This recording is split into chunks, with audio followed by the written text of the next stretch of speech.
Gulf രാജ്യങ്ങളിൽ പൊതുവെ വലിയ രീതിയിലുള്ള ചൂടാണ് അനുഭവപ്പെടുന്നത്. സൗദിയിൽ നിന്നുള്ള ഒരു റിപ്പോർട്ടിലേക്കാണ് ആദ്യം തന്നെ നമ്മൾ പോകുന്നത്.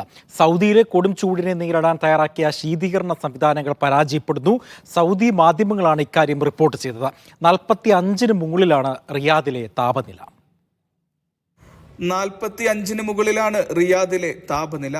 ചില ദിവസങ്ങളിൽ 49 വരെ താപനില എത്തിയിരുന്നു. ഈ കാലാവസ്ഥയിലാണ് ശീതീകരണ സംവിധാനങ്ങൾ പരാജയപ്പെടുന്നത്.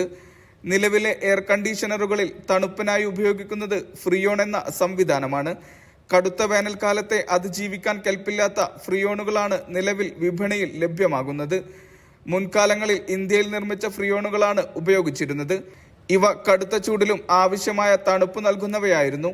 നിലവിൽ അമേരിക്കയുടെയും ചൈനയുടെയും ഫ്രിയോണുകളാണ് എയർ കണ്ടീഷണറുകളിൽ ഉപയോഗിക്കുന്നത്. 150 മുതൽ 180 റിയാൽ വരെയാണ് ഇതിന്റെ വിപണി വില. 6 മാസത്തിനിടയ്ക്കെങ്കിലും ശീതീകരണ സംവിധാനങ്ങൾ പരിശീലനം നേടിയവരുടെ സഹായത്തോടെ പരിശോധിക്കുകയും വൃത്തിയാക്കുകയും ചെയ്യണമെന്നും വിദഗ്ധർ അഭിപ്രായപ്പെട്ടു. Media 1 Riyadh.